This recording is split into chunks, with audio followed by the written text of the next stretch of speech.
नमस्कार दोस्तों, स्वागत है आप सभी का हमारे बीएसटीसी परीक्षा तैयारी वो खुराना कंपटीशन पॉइंट में। और देखिए, आज आपको हम गणितीय शिक्षण जो हमारा 7वां पेपर है उससे रिलेटेड ये वीडियो लेकर के आए जिसमें इम्पोर्टेंट क्वेश्चंस आपको दिए हैं। और इसकी एग्ज़ाम डेट दोस्तों 22 जनवरी 2021 को होगी। आपको हम इसमें व्याख्या सहित सभी प्रश्नों के हल जो इम्पोर्टेंट है परीक्षा की दृष्टि से वो मैंने आपको वीडियो में प्रोवाइड करवाएं। तो दोस्तों अभी देरी ना कीजिए और सब्सक्राइब कीजिए हमारे खुराना स्टडी यूट्यूब चैनल को। और हाँ दोस्तों, बेल आइकन भी दबाना ना भूलें।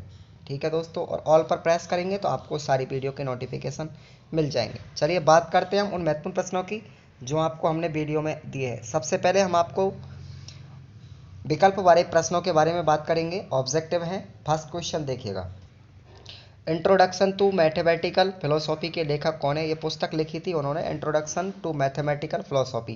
तो दोस्तों ये लिखी थी हमारी बर्ट्रैंड रसेल के माध्यम से। ऑप्शन ए राइट हो जाएगा यहाँ पर।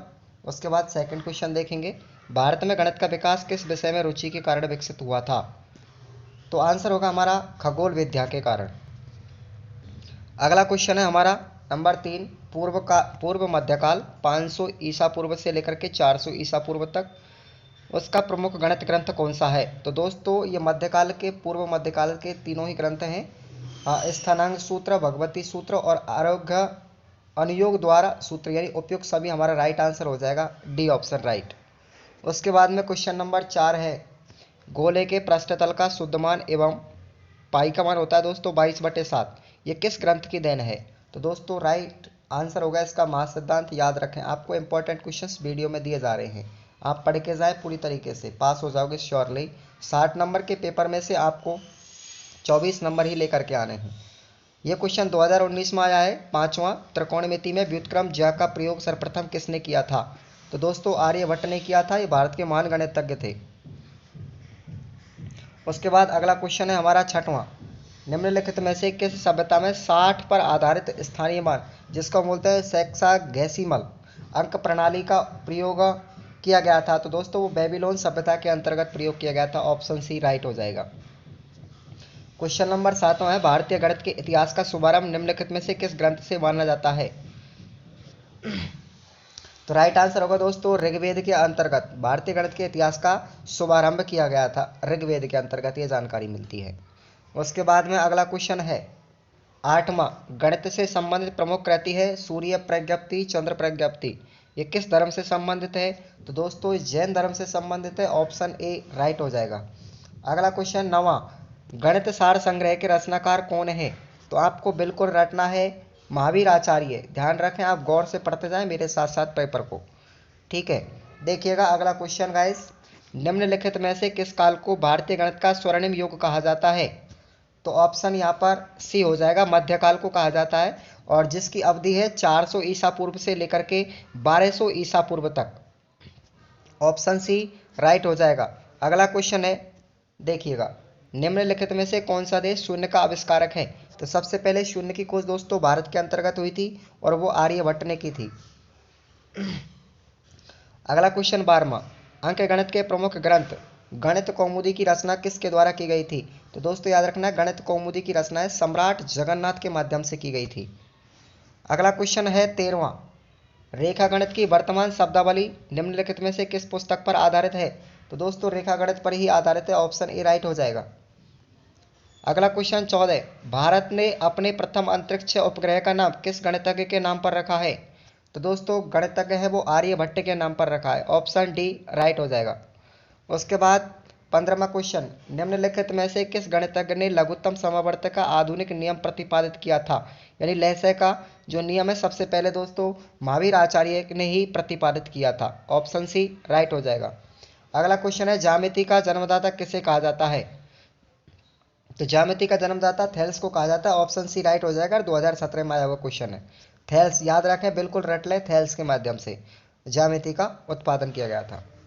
उसके बाद अगला क्वेश्चन है, एलिमेंट किसकी रचना है? तो दोस्तों एलिमेंट यूक्लिड की रचना है। याद रखें, एलिमेंट यूक्लिड की रचना है। B option right.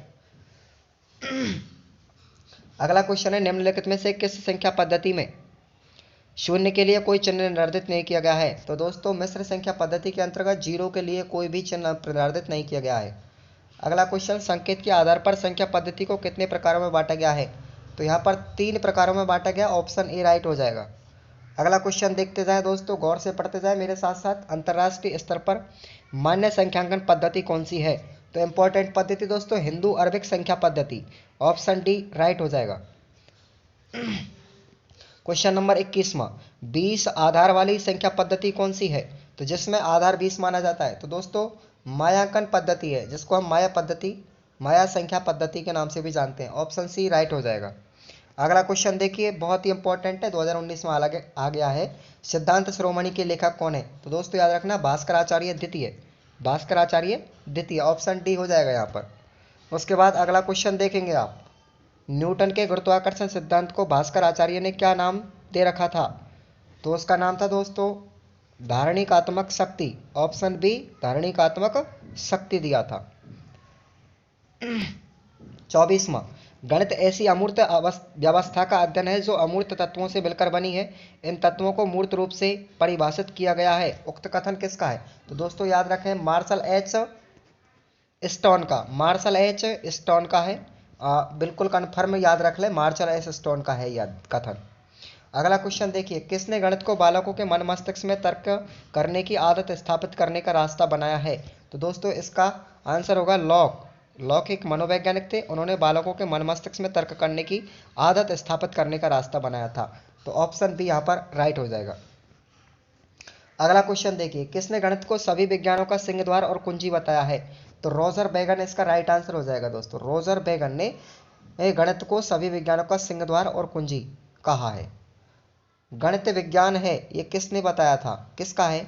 तो देखिए संख्या का भी है, स्थान का भी है, गणना का भी है, यानी तीनों ऑप्शन हमारे राइट होंगे, यानी D option is the right answer उक्त तो तीनों से ही। उसके बाद किसने कहा है कि गणित वह विज्ञान है जिसमें आवश्यक निष्कर्ष निकाले जाते हैं? तो ये बेंजामिन नामक साइंटिस्ट ने दिया था कथन, गणित वह विज्ञान है जिसमें आवश्यक निष्कर्ष निकाले जाते हैं, ऑप्शन बी यहाँ पर राइट हो जाएगा। अब देखेंगे आगे, लघुत्तरात्मक प्रश्न है दोस्तों, पहली यूनिट चल रही है अभी। सुबिटाइजेशन किसे कहते हैं? तो सुबिटाइजेशन की परिभाषा दोस्तों आप याद रखेंगे, बिना गणना के मात्रा में परिवर्तन को पहचानने की योग्यता को ही सुबिटाइजेशन कहते हैं। परिभाषा याद रखें, मेरे साथ साथ पढ़ते जाएं। अगला क्वेश्चन, गणना के लिए क्यूब नोट का इस्तेमाल कहाँ किया जाता है? तो गणना के लिए क्यूब नोट का इस्तेमाल दोस्तों दक्षिण अमेरिका के इंका साम्राज्य में किया जाता है, दक्षिणी अमेरिका के इंका साम्राज्य में। अब देखिएगा, अपने शरीर के अंगों का इस्तेमाल संख्या के प्रतीक के रूप में कौन किया करते थे? तो ऑस्ट्रेलिया के नज़दीकी पंपा न्यूगिनी में रहने वाले जो लोग थे, ऑस्ट्रेलिया के पास में ही एक स्थान है पंपुआ न्यूगिनी, उसमें रहने वाले लोग अपने शरीर के 27 अंगों का इस्तेमाल करते थे प्रतीक के रूप में। ठीक है गाइस। उसके बाद अगला क्वेश्चन देखेंगे, मिश्र संख्या पद्धति की प्रमुख कमी क्या है? तो मिश्र संख्या पद्धति की कमी रही कि इसमें लगातार नई प्रतीकों की जरूरत पड़ती थी। इस पद्धति का इस्तेमाल करते हुए जोड़ना घटाना जैसी प्रक्रियाओं को सीखना कठिन और असंभव होता था। इस पद्धति में भिन्न का इस्तेमाल नहीं हो पाता था, मिस्र के लोग सिर्फ इकाई भिन्न का ही इस्तेमाल करते थे। अगला क्वेश्चन देखेंगे, कंप्यूटर किस पद्धति पर कार्य करता है, इसके प्रतीक क्या है? तो कंप्यूटर दोस्तों बाइनरी पद्धति, जिसको हम द्विआधारी पद्धति कहते हैं, उस पर कार्य करता है, और उसके जो प्रतीक है 0 और 1, 0 और 1 ये दो प्रतीक हैं, उन पर निर्भर करता है। अगला क्वेश्चन देखेंगे, त्रिआधारी पद्धति और चतुराधारी पद्धति के प्रतीक। तो दोस्तों त्रिआधारी पद्धति के अंतर्गत 3 प्रतीक है, 0, 1, 2 और 3, सॉरी 0, 1 और 2, ये 3 प्रतीक हैं त्रिआधारी में। लेकिन चतुराधारी पद्धति के अंतर्गत 4 प्रतीक हैं, 0, 1, 2 और 3, ये आप याद रखें। छोटे क्वेश्चन है, एक एक नंबर के पूछ सकता है या 2 नंबर का पूछ सकता है। अब देखेंगे अगला क्वेश्चन, दाशमेक संख्या पद्धति का प्रमुख लाभ बताइए। तो दाशमेक पद्धति का सबसे प्रमुख लाभ यह है कि हम संपूर्ण संख्या के बजाय सिर्फ एक के ही संख्या के साथ गणना कर सकते हैं। अगला क्वेश्चन, गणित की प्रकृति के तत्व कौन कौन से हैं? तो गणित की प्रकृति में अमूर्तता, तार्किकता, विशिष्टता, क्रमबद्धता, सत्यता और प्रतीक, ये सभी आते हैं। अगला क्वेश्चन 15वां, गणित में गलती होने के मुख्य कारण क्या है? गणित में गलती होने के 2 कारण हैं, 3 कारण मान सकते हैं। तो लापरवाही के कारण भी गलती हो सकती है, पूरा पूरा या निकटतम विभाजन करने पर भी गलती हो सकती है, और अनुमान भी बहुत से बच्चे लगाते हैं तो वो भी गलत हो सकता है, अनुमान लगाना भी। अब देखिएगा अगला, आज हम मुख्य धारा के जिस गणित का इस्तेमाल करते हैं वह किस परंपरा से उत्पन्न हुई है? तो दोस्तों वो यूनानी परंपरा से उत्पन्न हुई है। अगला क्वेश्चन, भारत में ज्यामिति के ज्ञान का इस्तेमाल मुख्यतः किस लिए किया जाता है? तो वैदिक काल की हवन वेदी बनाने के लिए इसका उपयोग किया जाता था। भारत में ज्यामिति के ज्ञान का इस्तेमाल मुख्यतः वैदिक काल की हवन वेदी बनाने में किया जाता था। अगला क्वेश्चन, चीनी गणित की प्रमुख विशेषता बताइए। तो देखिएगा उत्तर, चीनी गणित की बहुत ही संक्षिप्त था। चीनी गणित है वो बहुत ही संक्षिप्त थी। यह काफ़ी हद तक समस्या पर आधारित थी। यह कैलेंडर, व्यापार, भूमि माप, स्थापत्य शास्त्र, सरकारी रिकॉर्ड और करों की समस्या से जुड़ा हुआ था। गणक पट्ट का इस्तेमाल चीन की ही खोज है जिसमें दार्शनिक संख्यामान संख्या पद्धति का इस्तेमाल होता था। अगला क्वेश्चन देखेंगे आप 19वां, आधुनिक विद्यालय गणित किसका अध्ययन करता है? तो दोस्तों आधुनिक विद्यालय गणित जिसमें जिसे गणितज्ञों का गणित भी कहा जाता है, वह संख्याओं, स्थानों और गणितीय संरचना का अध्ययन करता है। अगला क्वेश्चन 2019 में आ चुका है, देखेंगे आप लोग। प्राथमिक स्तर पर गणित के किन तथ्यों को पढ़ाया जाता है? तो प्राथमिक स्तर पर मुख्यतः संख्याओं, उनकी संक्रियाओं, भिन्न लंबाई का मापन, क्षेत्रफल, परिमिति और ज्यामितीय आंकड़ों के बारे में पढ़ाते हैं, जिसके साथ ही आंकड़ों का प्रबंधन के कुछ प्राथमिक अवधारणा और संख्या और पैटर्न के बारे में भी सिखाया जाता है। ठीक है गाइस, अब देखिएगा, एक सत्य और एक असत्य कथन का उदाहरण दीजिए। तो देखिए सत्य कथन में बता देता हूँ आपको उदाहरण के लिए कि दो विषम संख्याओं का योगफल हमेशा एक सम संख्या होती है। ये बात सच है बिल्कुल, लेकिन झूठ बात कौन सी है कि हर एक विषम संख्या अभाज्य है। ये तो बात गलत है। मान के चलते हैं अब 3 अभाज्य है लेकिन 5 भी अभाज्य है, तो 11 अभाज्य नहीं हो सकती, क्योंकि ये असत्य कथन है। एक ऐसा उदाहरण दीजिए जिसमें गणित या शब्दों को अशुद्ध रूप के में दैनिक जीवन में उपयोग किया जाता है। तो बिल्कुल अक्सर हम गणितीय शब्दों को वास्तविक जीवन में इस्तेमाल करते हैं, परिभाषा के अनुसार इस्तेमाल नहीं करते। ऐसा करने से हो सकता है। अब देखिए दोस्तों अगला क्वेश्चन, निगमन क्या है? इंपॉर्टेंट परिभाषा याद रखना है आपको, निगमन क्या है? इस प्रकार के तर्कों को जिसमें ज्ञान, परिणामों, परिभाषाओं और निष्कर्ष नियमों का प्रयोग किसी चीज को सिद्ध करने के लिए किया जाता है, वो निगमन तर्क कहलाता है। इस प्रकार का तर्क किसी ऐसे व्यापक कथन या परिभाषा से शुरू होता है जिसे बिना किसी संदेह के स्वीकार किया जाता है। इससे उत्पत्ति के अगले चरण को निगमन किया जाता है। ठीक है दोस्तों, देखिए अगला क्वेश्चन, गणित महत्वपूर्ण विषय क्यों है? समझाइए। गणित विषय के बौद्धिक चिंतन का विषय होने के कारण दैनिक जीवन में प्रत्येक व्यक्ति से संबंधित महत्वपूर्ण विषय है। इसकी आवश्यकता कौड़ी को रुपये के हिसाब से लेकर के अर्थशास्त्रियों और मंत्रियों तक रहती है। गणित मस्तिष्क में एक नई संरचना कल्पना उत्पन्न करने और विचारों की दिशा देने के लिए आवश्यक है। वास्तव में गणित वह अद्भुत उपकरण है जिसे मानव प्रतिभा ने सत्य की खोज करने के लिए निर्मित किया था। अगला क्वेश्चन देखेंगे आप लोग, प्रतीक से क्या अभिप्राय है तथा इसकी गणना में किस प्रकार उपयोग लाया जा सकता है? देखिएगा, गणना का अर्थ होता है दोस्तों दो वस्तुओं के भिन्न संग्रहों की तुलना करके उनके बीच में एक रिलेशन की पहचान करने में सक्षम होना, वो गणना कहलाता है। उदाहरण के लिए जैसे हम गणना करने के लिए अपनी उंगलियों का इस्तेमाल करते हैं। प्रत्येक उंगली को मान के चले एक बकरी मान लिया जाए ताकि जो चरने गई बकरियों की गणना की जा सके, यह सुनिश्चित किया जा सके कि सभी वापस आ चुकी हैं। गणना के लिए जिन चीज़ों का हम इस्तेमाल करते हैं उन्हें हम प्रतीक कहते हैं। ठीक है गाइस, तो प्रतीक के रूप में शरीर के अंगों का हिस्सा, गांठ, एक पत्थर, कुछ जैसे टेलीमार्क्स भी अधिक विकसित स्तर पर भी एक शब्द के रूप में प्रयोग करते हैं, उसे प्रतीक कहा जाता है। अगला क्वेश्चन देखेंगे, इंपॉर्टेंट है, पंचाधारी संख्याओं से क्या तात्पर्य है? एक उदाहरण देकर के स्पष्ट करना है। पंचाधारी या 10 आधारी संख्याओं किस प्रकार भिन्न है, ये भी पूछा जा सकता है। तो देखिए पंचाधारी संख्याओं में 5 अंक होते हैं, संकेत के रूप में होते हैं 0 से लेकर के 4 तक, 0, 1, 2, 3 और 4। और संख्या स्थानीय मान पर निर्भर करती है। जिस प्रकार 10 आधारी संख्याओं में 10 अंकों का उपयोग करते हुए संख्या लिखते हैं, उसी प्रकार 5 आधारी संख्याओं में भी हम 5 अंकों का उपयोग करते हुए संख्या लिखते हैं।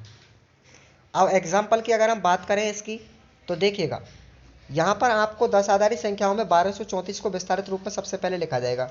तो यहाँ पर 1 है वो 1000 के रूप में है, तो 1 × 10 की पावर 3 होगा, प्लस विस्तारित रूप करना है इसका। 200 है तो 2 × 10 की पावर 2, क्योंकि हम 10 आधारी संख्याओं के रूप में लिख रहे हैं। 3 × 10 की पावर 1 प्लस 4 × 10 की पावर 0। इसको हम 1234 में 10 की घात लगा करके दशाधारी में रोकेंगे, लेकिन पंचाधारी के अंतर्गत हमें आधार के रूप में 5 को मानना पड़ेगा और 10 की जगह केवल 5 उपयोग करेंगे। इस तरीके से बदल करके हमारा 194 आंसर निकल के आएगा। ठीक है गाइस, देखिएगा अगला क्वेश्चन, गणित की भाषा से क्या तात्पर्य है, गणित की भाषा की विशेषताएं क्या होंगी। तो किसी भी भाषा को चीज़ों को समझने, भाषा चीज़ों को समझने, नई समझ बनाने, व्यक्त करने का एक माध्यम है भाषा। गणित को समझने और गणितीय विचार बनाने, उन्हें व्यक्त करने में भाषा काफ़ी मदद करती है। अक्सर गणित व भाषा एक दूसरे से बिल्कुल अलग अलग समझी जाती है। ऐसा इसलिए है कि क्योंकि हम भाषा व गणित का आपस में संबंध नहीं देख पाते। हम अपनी बात को सटीकता से कहने के लिए भाषा का सहारा लेते हैं। गणित की भी अपनी एक सुस्पष्ट बात है, जिसे यदि हम कहते हैं, उदाहरण के तौर पर हम मानते हैं कि जैसे साहिल ने गणित की परीक्षा में 100 में से 78 नंबर प्राप्त किए, तो गणितीय रूप में इसको हम 78% मार्क प्राप्त किए साहिल के द्वारा, तो ये कह सकते हैं 78% मार्क। तो ये बात ध्यान रखें आप लोग कि इस प्रकार गणित की जो भाषा है संक्षिप्त, सटीक और तार्किक होती है। इन गुणों की वजह से एक सशक्त भाषा कहलाती है। बच्चों को जरूरत होती है इस भाषा के इस्तेमाल को सीखने की होती है। बच्चे गणितीय व्यंजकों और समीकरणों को पढ़ने, उनसे जानकारी हासिल करने की क्षमता विकसित करें। उन्हें समझना चाहिए कि समीकरण दरअसल किसी स्थिति, सवाल या घटना को व्यक्त करने का संक्षिप्त तरीका है। इस भाषा को सीखने में बच्चों को मज़ा आ जाए, इसके लिए ज़रूरी है कि हम धीरे धीरे सही जगहों पर काफ़ी अभ्यास के जरिए प्रस्तुत करें अपनी भाषा को। बच्चों को गणित की भाषा बोलने और लिखने के लिए प्रेरित किया जाए। इस तरह से बच्चे इसे आत्मसात करेंगे, यानी लर्निंग की कैपेसिटी में आएंगे। उसके बाद अगला क्वेश्चन, अमूर्त गणितीय विचार क्या है, या अमूर्तता से आप क्या समझते हैं। अच्छा क्वेश्चन है, मैंने आपको इस वीडियो में केवल इंपॉर्टेंट क्वेश्चन ही प्रोवाइड करवाए हैं। देखिएगा, किसी भी अवधारणा को अमूर्त रूप में देख पाना वह क्षमता है जिसे हम उस अवधारणा के अनेक विशिष्ट उदाहरणों से देख सकते हैं और यह पता कर सकते हैं कि उनमें कौन सा गुण सामान्य है। चीज़ों से उस सामान्य गुण को अलग करके देखते हैं, यानी कि दो वस्तुओं के अंतर्गत तुलना की जाती है। उन चीज़ों से हटकर उस वस्तु के गुण की एक स्वतंत्र पहचान होती है, जिसे हम अमूर्तता के माध्यम से जाना जाता है। अब इस गुण को अस्तित्व रखने के लिए यहाँ पर दो तरीकों की समझ होती है। सबसे पहले नंबर एक, जिसे हम संख्या के बारे में अपनी अवधारणा का विकास करते हैं, वो भी जरूरी है। दूसरा है कि इस प्रक्रिया में शामिल किया जाता है कि अलग अलग चीज़ों को सावधानीपूर्वक अवलोकन करें और उन चीज़ों के सामान्य गुणों को पहचानें और उन गुणों को उन चीज़ों से अलग करें ताकि अमूर्तीकरण किया गया हो। अगला क्वेश्चन देखेंगे आप, सोपान क्रमिक संरचना से आप क्या समझते हैं। इंपॉर्टेंट है, बहुत अच्छा आने की पॉसिबिलिटी है। तो जैसे जैसे अमूर्त वस्तुओं या पदार्थों से प्राप्त अमूर्त विचार व्यापक होते जाते हैं, वैसे वैसे उनमें शामिल अवधारणाओं का भी विस्तार होता जाता है। अगर हम व्यापकता प्रक्रिया के हर चरण को लिखते जाएं तो हमें विचारों की एक श्रृंखला मिलेगी, जिसमें अवधारणा उससे अगली अवधारणा में शामिल होगी। इसे हम सोपान क्रमिक संरचना कहते हैं, यानी कि दो वस्तुओं के बीच में तुलना की जाएगी और एक पूर्व ज्ञान के माध्यम से हम अपनी पिछली अवधारणाओं के द्वारा हम नवीन अवधारणाओं को जोड़ते हैं, जिससे कि एक श्रृंखला प्राप्त होती है, एक नवीन अवधारणा प्राप्त होती है। इसे हम सोपान क्रमिकता कहते हैं। उदाहरण के तौर पर हम पढ़ें, जैसे संख्या पद्धति के अंतर्गत मूर्त वस्तुओं को गिनने से हमें प्राकृतिक संख्याओं का समुच्चय मिला। तो प्राकृतिक संख्या हमेशा n से लेकर के अनंत, 1 से लेकर के अनंत तक होंगी। यदि हम उसमें जीरो को और जोड़ दिया जाए पूर्व ज्ञान के माध्यम से, तो देखिएगा 0 से लेकर अनंत तक वो पूर्ण संख्याओं में बदल जाएंगी। यदि उनमें ऋणात्मक संख्या को भी शामिल कर दिया जाए, ठीक है, तो वो पूर्णांकों के रूप में सब पूर्णांकों का समुच्चय प्राप्त हो जाएगा। जेड से प्रदर्शित करेंगे उसे हम। ये एग्जाम्पल हुए हमारे। अब देखिएगा अगला क्वेश्चन, गणित शिक्षण की दैनिक जीवन में उपयोगिता। निबंधात्मक प्रश्न है। पहली बात तो नित्य कार्यों में उपयोगिता भी कर सकते हैं हम गणित की। हमारा जीवन बड़ा संघर्ष में है, इसमें हम हर कदम पर गणित के ज्ञान की आवश्यकता होती है। लाभ, हानि, साझा, समय, काम, मजदूरी, सरल व्यास आदि का अध्ययन आवश्यक है। गणित की शिक्षा हमें कुशलता के साथ व्यावसायिक मार्गदर्शन प्रदर्शित करती है। जैसे एक गृहिणी को धोबी के कपड़े लेते और देते समय उसे गिनना पड़ता है। विभिन्न प्रकार की खाद्य सामग्री बनाते समय मसालों के अनुपातों का ध्यान रखना पड़ता है। विद्यार्थी जीवन में सुबह उठने से लेकर के रात सोने जाने तक का समय ध्यान रखना पड़ता है। बाजार से लेन देन करने में भी, अपनी प्रतिदिन सीखने की योग्यता बढ़ाने में भी, अपने दैनिक जीवन के क्रियाकलापों में व अन्य कार्यों में भी गणित का उपयोग करना पड़ता है। इन उपयुक्त सभी कार्यों के लिए आवश्यक है कि प्राथमिक स्तर पर, उच्च प्राथमिक स्तर पर पर्याप्त गणित का ज्ञान होना जरूरी है। उसके बाद अगला पॉइंट है सामाजिक एवं बौद्धिक समृद्धि का विकास। गणित शिक्षण व्यक्ति के विकास के साथ साथ समाज और भौतिक विकास के लिए लाभप्रद है। पूंजी का समुचित प्रयोग, भौतिक एवं समय का उचित प्रयोग भौतिक विकास के स्रोत है। आज शताब्दी की सबसे बड़ी उपलब्धि की मानव चंद्रमा पर भी विजय प्राप्त कर लिया, ये गणित की एक सबसे बड़ी देन है। आज विज्ञान की समस्त शाखाएं गणित के प्रयोग के बिना अधूरी हो चुकी हैं। गणित का तो प्रयोग ही अनिवार्य हो गया है। गणित की समझ के बिना हम किसी भी विषय को नहीं समझ सकते। अंतर्राष्ट्रीय व्यापार या सहयोग से मानव को एक दूसरे के निकट लाकर खड़ा कर दिया है। फलस्वरूप मानव का सामाजिक विकास हुआ है और उसे नई सभ्यता स्थापित करने में सहायता मिली है। गणित का ज्ञान उन्नति और विकास की एक आधारशिला मानी जाती है। अगला टॉपिक होगा कि भौतिक सभ्यता की रीढ़ की हड्डी भी कहलाती है कि भौतिक सभ्यता के विकास का माध्यम है गणित। युंग के अनुसार विज्ञान का आधार सूक्ष्म है। यदि विज्ञान में से गणित विषय को हटा लिया जाए तो भौतिक सभ्यता हमारी नष्ट हो जाएगी, ये कहा था यंग ने। लेकिन रोजर बेकम ने गणित को विज्ञान की आत्मा कहा है और यह विज्ञान का द्वार और कुंजी भी कहा है, इसलिए सबसे पहले महत्व इसका सर्वोपरि माना जाता है।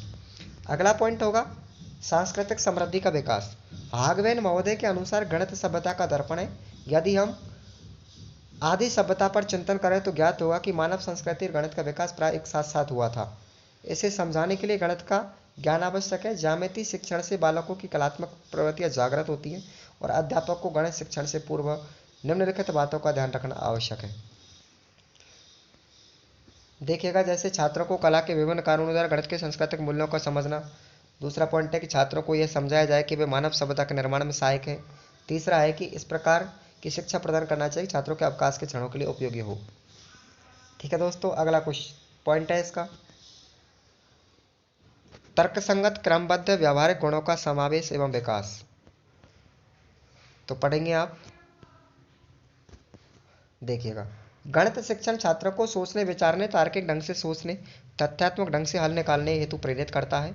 जब बालक का दिमाग क्रियाशील होता है तो उसमें विचार, तर्क, विश्लेषण और विवेचना करने की क्रिया स्वतः ही संचालित हो जाती है।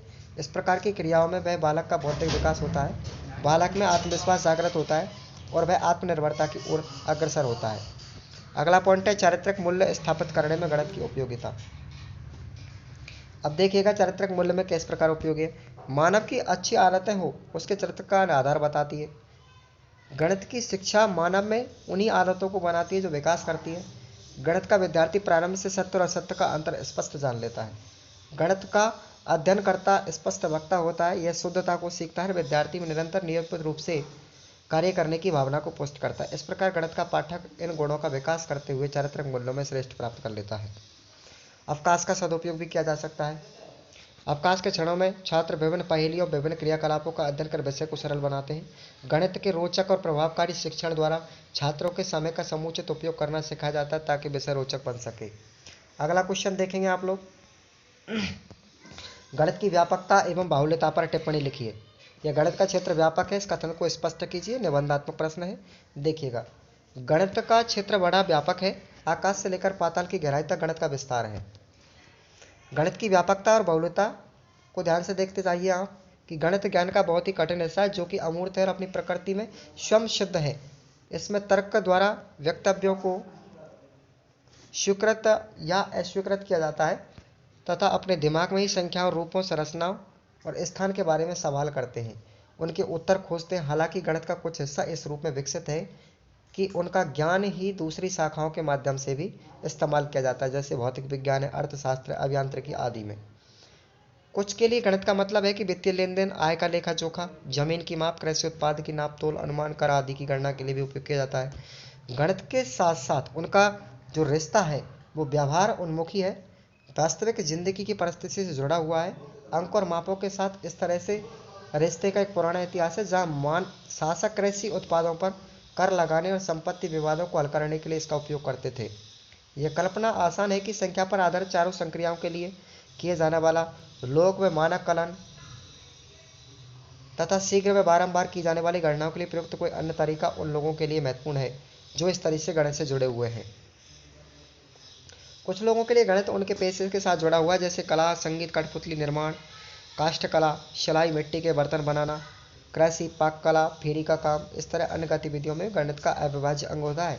यदि इनमें से प्रत्येक गतिविधि विभिन्न तरह के गणितीय कौशलों की मांग करती है, जैसे 4 तरह के अंकगणितीय व्यवहार हमारे जोड़ना, घटाना, गुणा करना और भाग करना, जानना या गणना करना, अनुपातों की गणना करना, स्थानिक समझ को लागू करना, पैटर्न में सम्मिति जानना, अनुमान लगाने योग्य होना बहुत जरूरी है। गणित जो कि इन विधियों को अविभाज्य अंग होता है, उसमें परंपरागतता को प्राय नज़रअंदाज किया जाता है। अब देखिए आगे कि गणित व्यक्ति के चरित्र निर्माण में भी सहायक है। गणित में झूठ को कोई स्थान नहीं होता। विचार और भावों को सरलता गणित से ही सीखा जाता है। नियमों का पालन किया जाता है। नियमों पर दृढ़ रहना भी गणित की ही देन है। गणित की समस्याओं को हल करने के लिए जो नियम बनाए जाते हैं उन्हें पालन करना आवश्यक होता है। गणित सदैव सत्य का ही सहारा लेता है। जो 2 और 2 4 होते हैं, चाहे वो कहीं भी हो, कैसे भी कहें या किसी भी स्थान पर कहें, किसी भी समय पर लागू हो, 4 ही होगा। गणित के नियम और सूत्र सार्वभौमिक तरह से प्रभावित होते हैं। इस सब किसी भी सवाल का उत्तर सही या गलत होगा, कुछ गलत या कुछ सही होगा, यह नहीं कहा जा सकता। गणित वाले किसी से ईर्ष्या नहीं करते। जो कुछ है वह सत्य है। अगर दिन है तो वो दिन ही रहेगा, रात है तो वो रात नहीं कहा जा सकती। इस प्रकार हम कह सकते हैं कि गणित का क्षेत्र व्यापक है। यह मानव के व्यक्तित्व को दृढ़ बनाता है। अब देखेंगे हम लोग यूनिट नंबर 2। आप लोग जुड़े रहिए हमारी वीडियो के साथ में, पढ़ते जाएं। शिक्षण को प्रभावी बनाने के लिए आवश्यक तत्व कौन सा है? तो देखिए आपको यहाँ पर ऑप्शन डी मिलेगा कि शिक्षण सूत्र की जानकारी भी देता है, शिक्षण के सामान्य सिद्धांतों का ज्ञान होता है, पठन संबंधित पाठ्य योजनाओं का भी निर्माण होता है। तो यहाँ पर ऑप्शन डी हो जाएगा राइट, उपयुक्त सभी। उसके बाद क्वेश्चन नंबर 2, निम्नलिखित में से कौन विश्लेषण विधि से संबंधित है?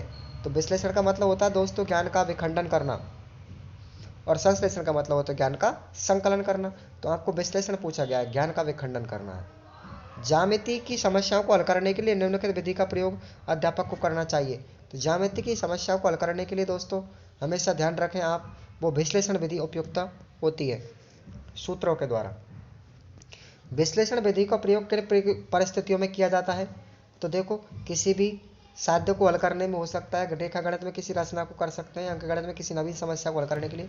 तो ऑप्शन डी यहाँ पर राइट हो जाएगा, उपयुक्त सभी में होती है। ज्ञात से अज्ञात की ओर सिद्धांत किस में होता है? तो दोस्तों ये संश्लेषण विधि में होता है, ज्ञात से अज्ञात की ओर। ऑप्शन सी राइट हो जाएगा। लेकिन अज्ञात से ज्ञात की ओर अगर हम जाएंगे विपरीत, तो वो विश्लेषण में होता है। तो आप लोग याद रखें 5वां क्वेश्चन का आंसर होगा संश्लेषण विधि, जो ज्ञात से अज्ञात की ओर सिद्धांत पर लागू होती है। उसके बाद देखिए आगे, किसी भी प्रमेय की उत्पत्ति या निर्णय की रचना किस विधि द्वारा समझी जा सकती है? तो विश्लेषण द्वारा ही प्रमेयों की उत्पत्ति की जाती है, उसे सिद्ध किया जाता है। अगला क्वेश्चन 7वां, जिस विधि में नवीन नियम की स्थापना उदाहरण द्वारा की जाती है वह विधि होगी? तो दोस्तों वह विधि आगमन विधि होती है, जिसमें नवीन नियमों की स्थापना उदाहरण द्वारा की जाती है।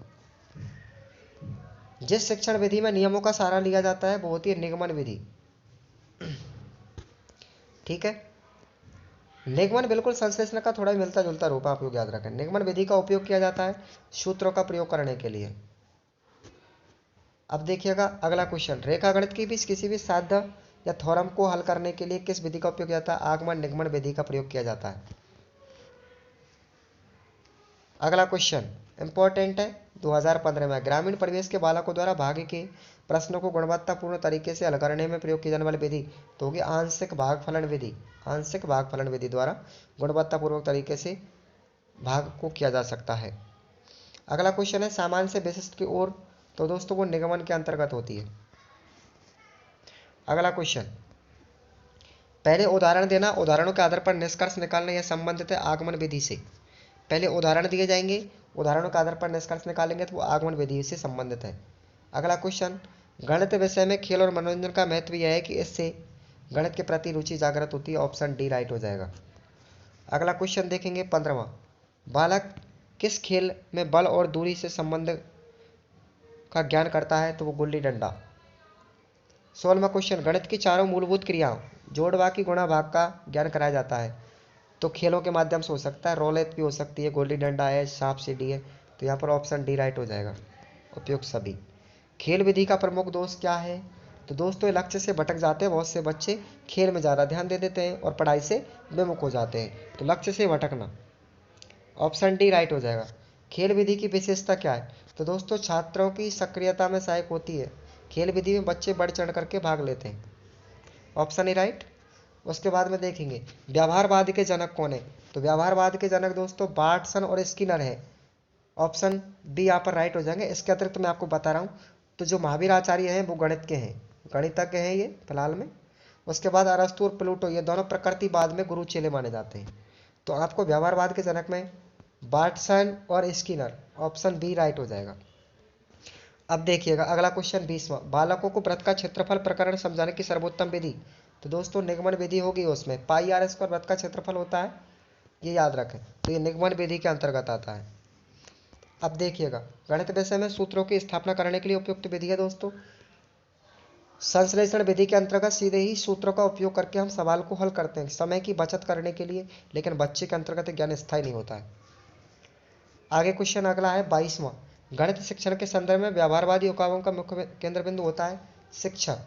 व्यवहारवाद में शिक्षक होता है, लेकिन रचनावाद में विद्यार्थी होता है, यह आपको ध्यान रखना है। अगला क्वेश्चन है 22वां, 23वां ये।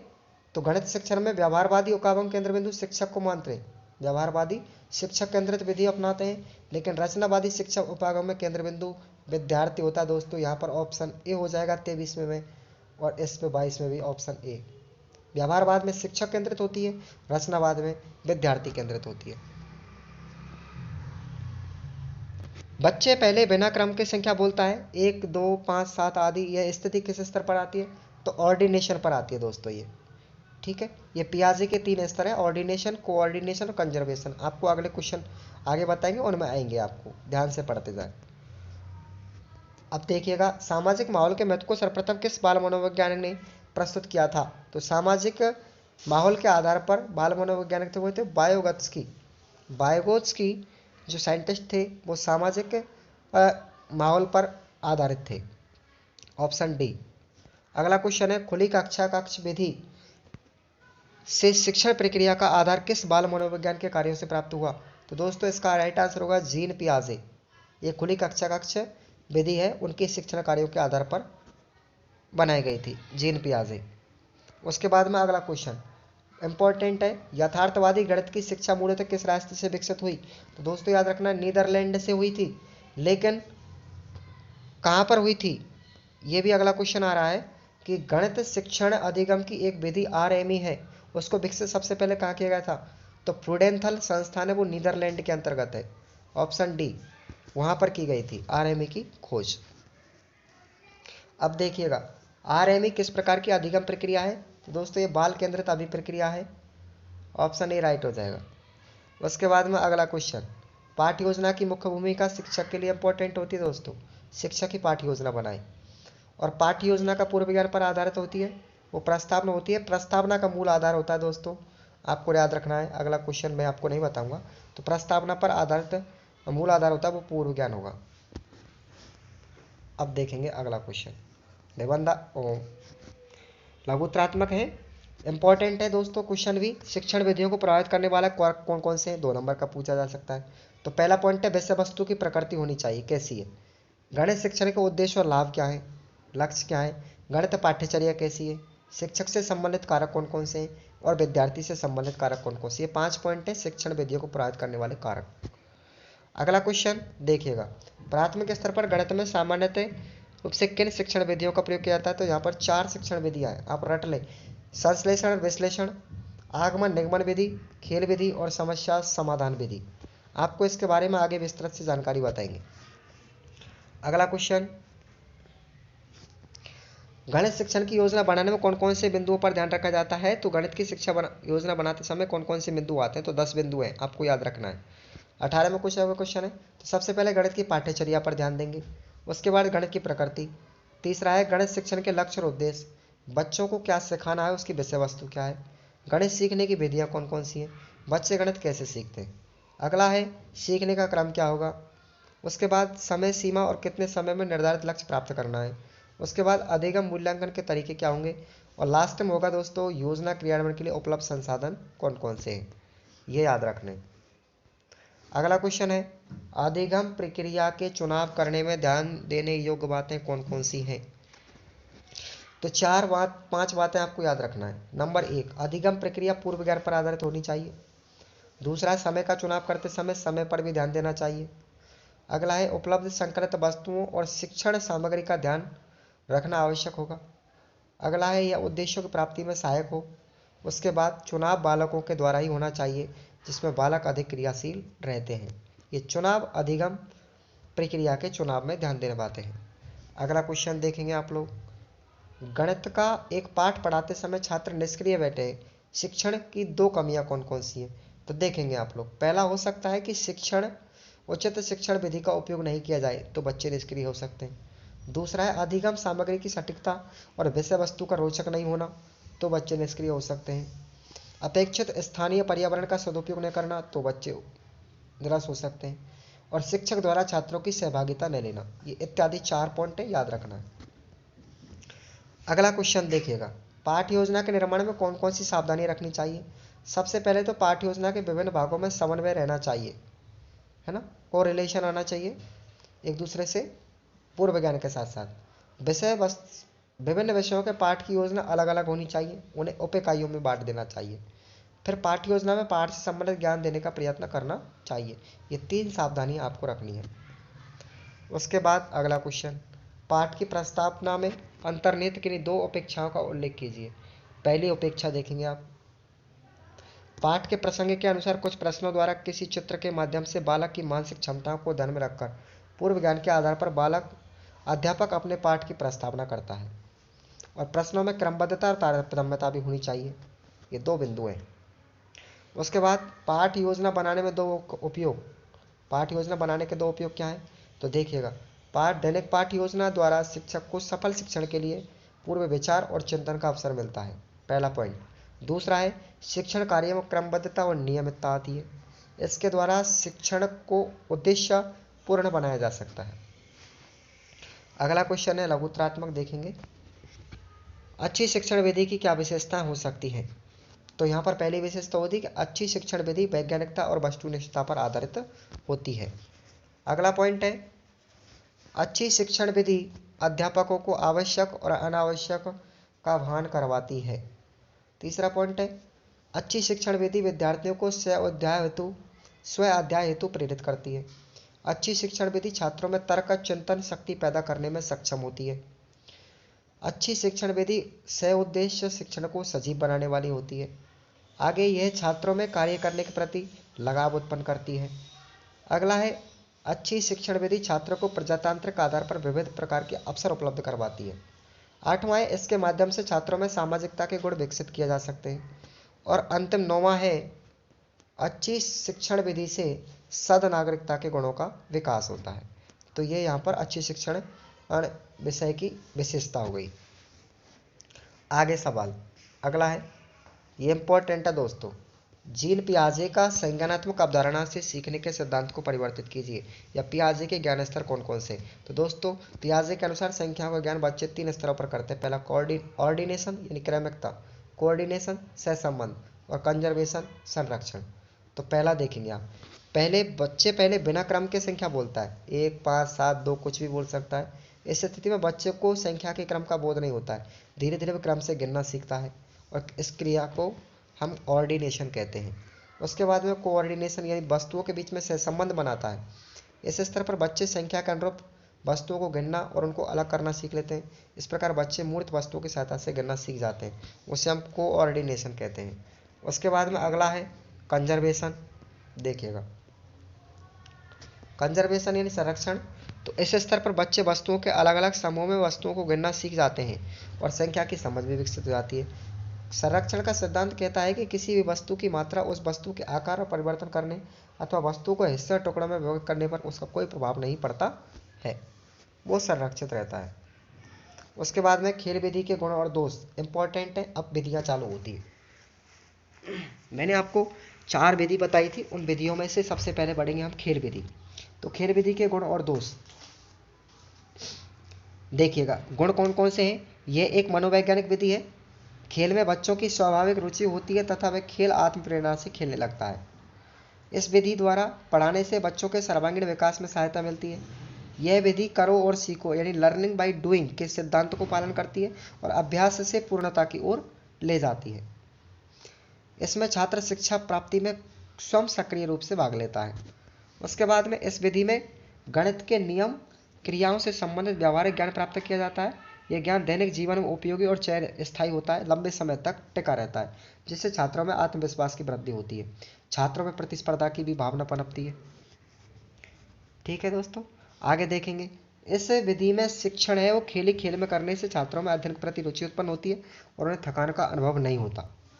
इस विधि द्वारा छात्रों में सामूहिक भावना, प्रेम, सहानुभूति, उदारता और सामाजिक दृष्टिकोण का विकास होता है। अगला है, इस विधि में गणित की निरस्ता को सरसता में बदला जा सकता है। इस विधि में शिक्षण की रोचकता व आनंद का समावेश होता है, शैक्षणिक प्रक्रिया और तीव्र हो जाती है। उसके बाद में इसके दोष देखिए, इसमें कमी कौन कौन सी खेल विधि के माध्यम से। यह विधि व्यवहार में कठिन होती है, बालक थकावट का अनुभव भी कर सकता है। दूसरा है, इस विधि द्वारा सभी विषय प्रसंग रूप से नहीं पढ़ाए जा सकते। तीसरा है, इसके द्वारा व्यक्तिगत स्वार्थ और होड़ की भावना पैदा होती है। नंबर 4, कुछ विद्यार्थी अधिक क्रियाशील और चुस्त होते हैं, वे अन्य विद्यार्थियों को खेलने का उचित अवसर प्रदान नहीं कर पाते। उसके बाद कुछ विद्यार्थी खेल में विशेष रुचि रखते हैं, जिनके फलस्वरूप वे अध्ययन की ओर ध्यान नहीं दे पाते। ठीक है, उसके बाद अगला क्वेश्चन देखेंगे, यह भी अच्छा है, मैंने आपको केवल वीडियो में इंपॉर्टेंट प्रश्न ही दिए हैं। आरएमई शिक्षण गणित शिक्षण विधि की प्रमुख विशेषता। तो आरएमई की विशेषता देखेंगे आप। पहला, बच्चे प्रासंगिक और परिस्थितियों समस्या का उपयोग करके अधिगम प्रक्रिया प्रारंभ करते हैं। मॉडल का प्रयोग करना ताकि मूर्त से अमूर्त की ओर आसानी से बढ़ा जा सके। बच्चे द्वारा स्वयं ज्ञान की रचना करना। अधिगम प्रक्रिया में विद्यार्थियों और अध्यापकों के मध्य सतत अंतःक्रिया करना। अधिगम की विभिन्न शाखाओं से गणितीय अधिगम अनुभव को जोड़ना। और यह बाल केंद्रित अधिगम प्रक्रिया जिसमें अध्यापक की भूमिका सहायक के रूप में होती है, बस। ठीक है दोस्तों, उसके बाद में अगला क्वेश्चन अच्छा है, उपयुक्त पाठ्यपुस्तक और उपयुक्त मूल्यांकन पद्धति का अभाव गणित शिक्षण पर क्या प्रभाव डालता है। तो उपयुक्त पाठ्यपुस्तक का अभाव से क्या प्रभाव पड़ेगा।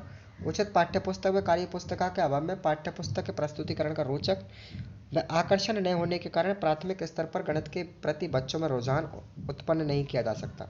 इसलिए प्राथमिक स्तर पर गणित पाठ्यपुस्तक रोचक, आकर्षण, रंगीन चित्रों से भरपूर हो, जिससे बच्चे पहचान सके तथा बौद्धिक विकास, मानसिक विकास और भावनात्मक रूप से अपने आप को जोड़ सके।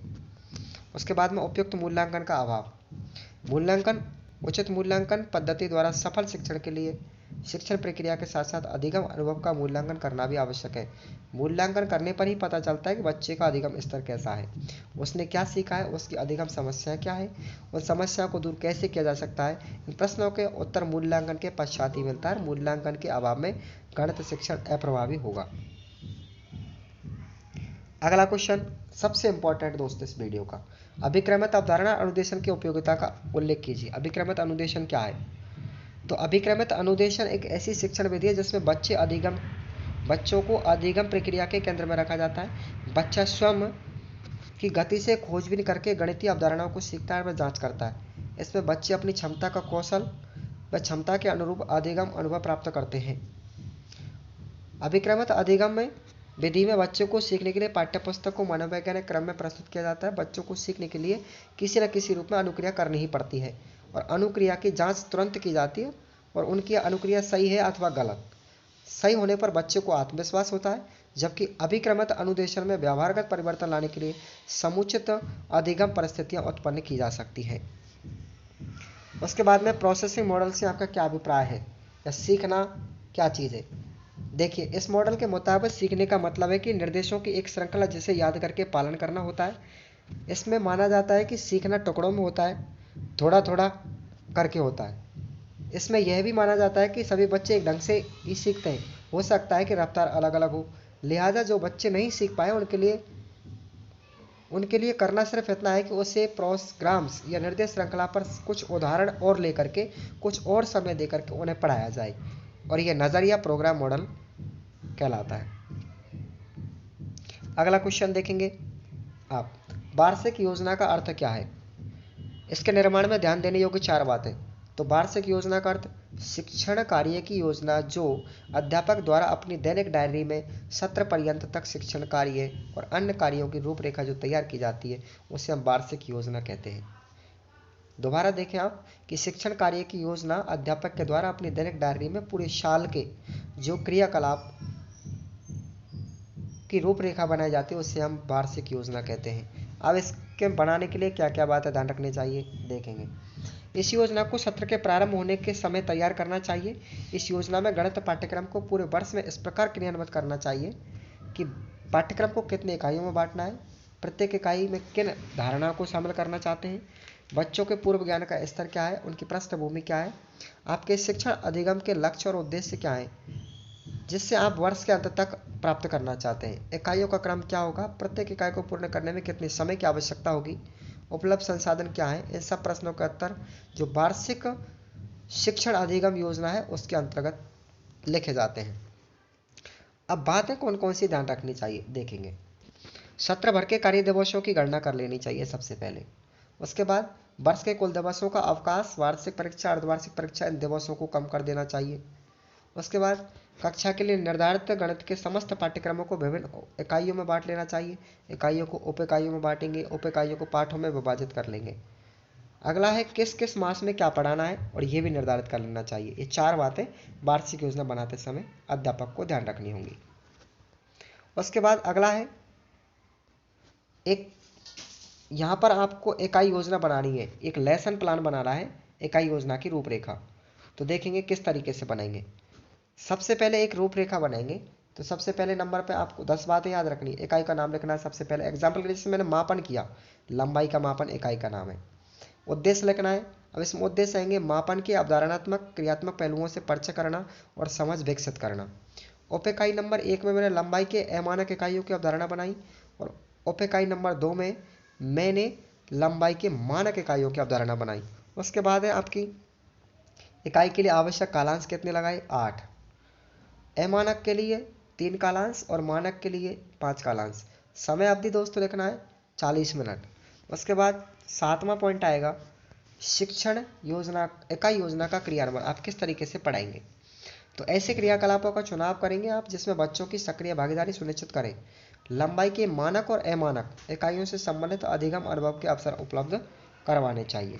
उसके बाद में सहायक सामग्री, तो कक्ष की बनावट या सजावट, इकाई से संबंधित चार्ट, स्केल, मीटर टेप, सादा चार्ट, पेंसिल, स्केच, रबड़, ये सामग्री है वो उपलब्ध करवानी चाहिए। या रॉड है, पाइप है, लकड़ी के डंडे, तार, मापक, धागा, रस्सी इत्यादि जो भी सामग्री अपने पास उपलब्ध रखनी चाहिए।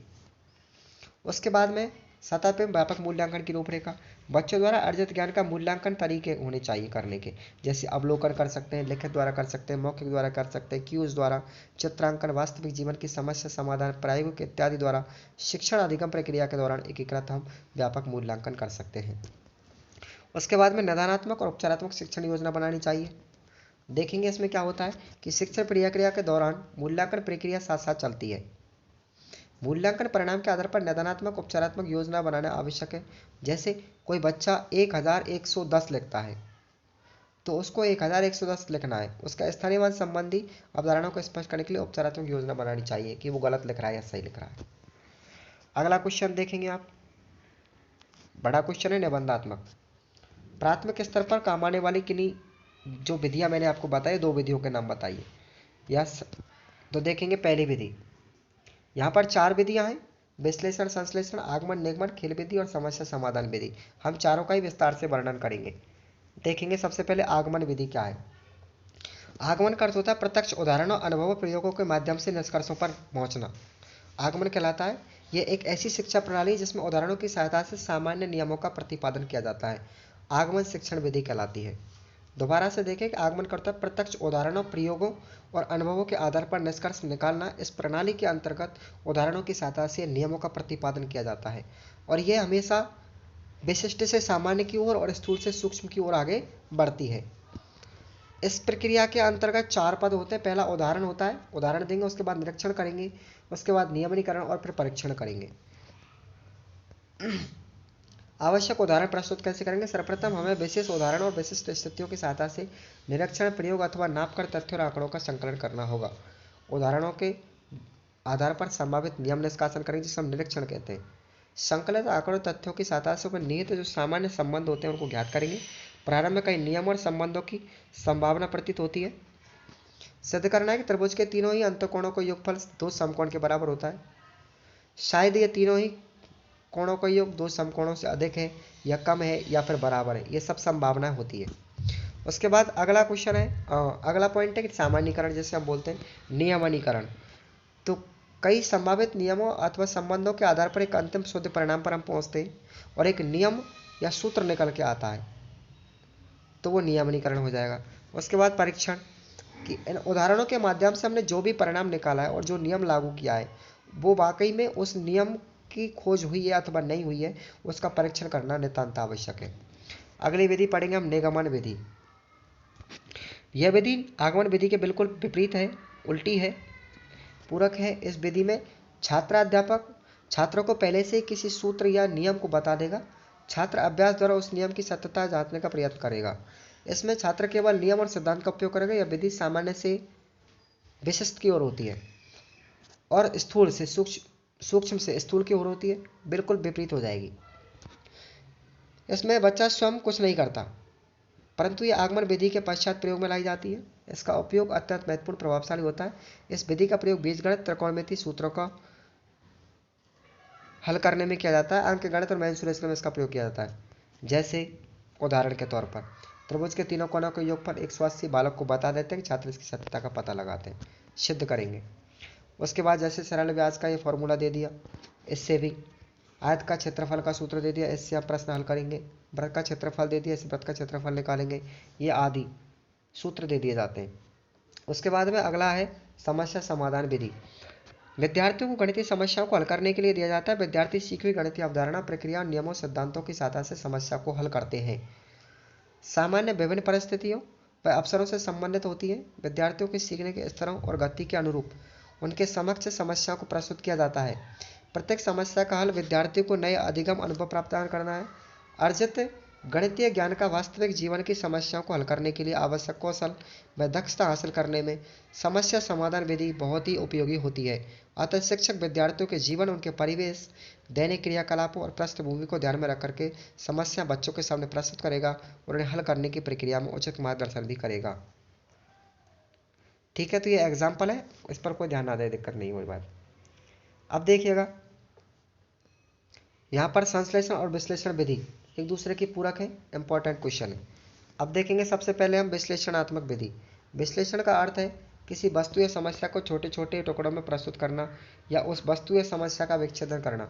गणित के अध्यापक को प्रश्न विच्छेदन कर छात्रों के सम्मुख प्रस्तुत करना चाहिए और उसे विच्छेदन करने को कहना चाहिए। इस समस्या के विच्छेदन को हम विश्लेषण कहते हैं। विश्लेषण विधि में किसी भी जटिल समस्या को सरल समस्याओं में विभाजित किया जाता है। यह विधि खोज करने वाली विधि है। बालक स्वयं एक अन्वेषक के रूप में कार्य करता है।